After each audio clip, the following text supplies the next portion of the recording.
स्वागत आहे तुमचं राशीला ब्लॉगमध्ये। हे बघा, हे मुळ्याची जुडी आहे आणि याची भाजी आज मी ना ही मुळ्याची भाजी करून दाखवणार आहे तुम्हाला। तर बघा, आता मुळ्याची भाजी कट करून घेते मी। खूप सुरेख आणि छान होतं। तुम्ही असं फेकून देत असाल, पण फेकायची नाही ही भाजी। खूप मौल्यवान आहे ही भाजी, खूप गुणधर्माने युक्त आहे ही भाजी। त्यामुळे मुळ्याची भाजी खायची, याचे अपचनाचे जे त्रास असतात ना ते दूर होतात या भाजीने।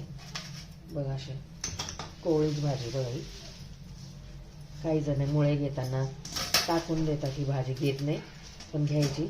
आणि देठ पण असतात ना असे, जे कोवळे कोवळे देठ आहे ते घ्यायचे भाजीचे।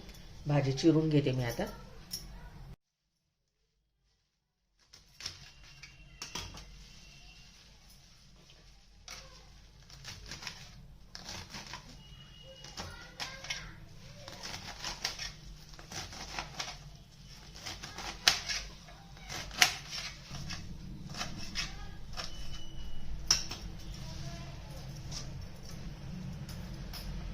चिरली बघा सर्व भाजी।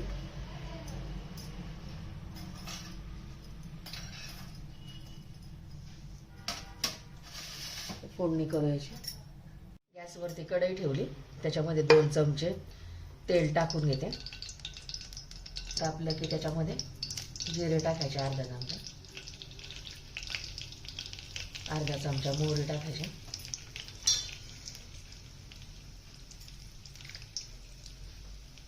आणि हा कुटलेला लसूण टाकायचा।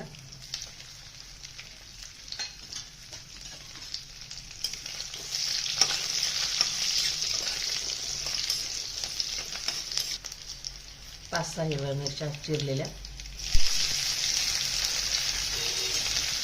त्या टाकायच्या।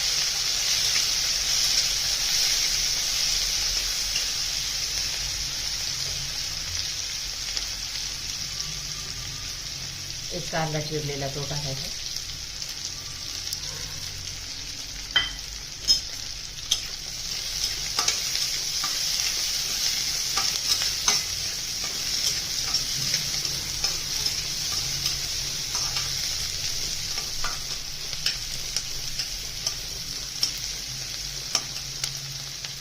याच्यातच चवीनुसार मीठ टाकून द्यायचं।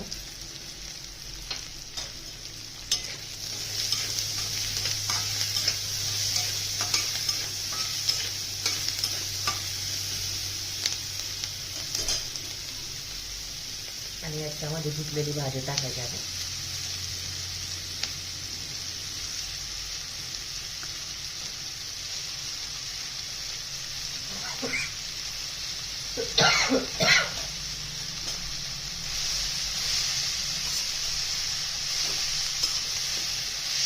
दोन मिनिटं चांगली परतून घ्यायची।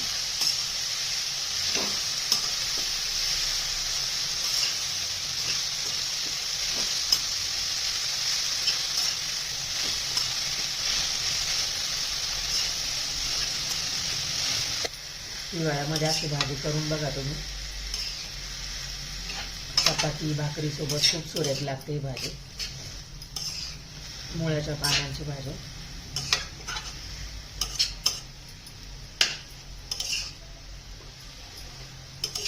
मिनिटं झाकण ठेवते आता याच्यावरती।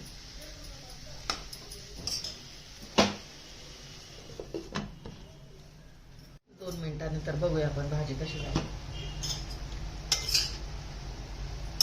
टोमॅटो टाकून घेते आता।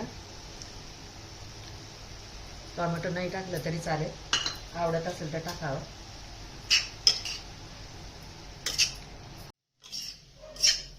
थोडं पाणी आहे खाली आता। आता याच्यामध्ये ना कुटलेलं शेंगदाण्याचं जाडसर शेंगदाण्याचा कूट केलं बघा, शेंगदाणे भाजून ते 2 चमचे टाकून घेते।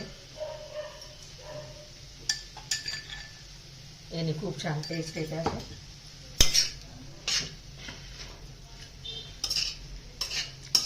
आता या पाण्यामध्ये शेंगदाण्याचा कूट चांगला मोडून जायला पाहिजे।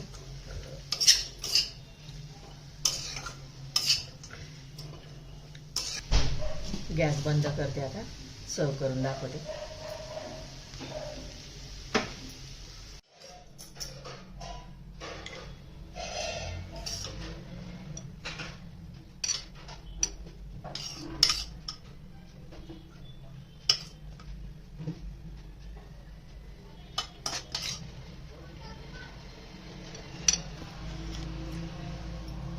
रेडी बघा, मुळ्याची भाजी, पालेभाजी.